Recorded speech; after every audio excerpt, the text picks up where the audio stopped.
You ask Tiger to solve. This deals with linear equations with one unknown. The final result is r=2. Let's solve it step by step.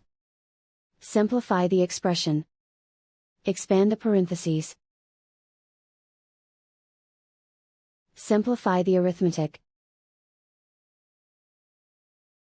Group all constants on the right side of the equation.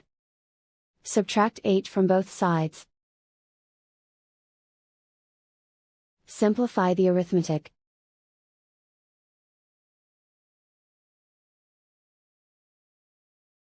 Isolate the r. Divide both sides by 4.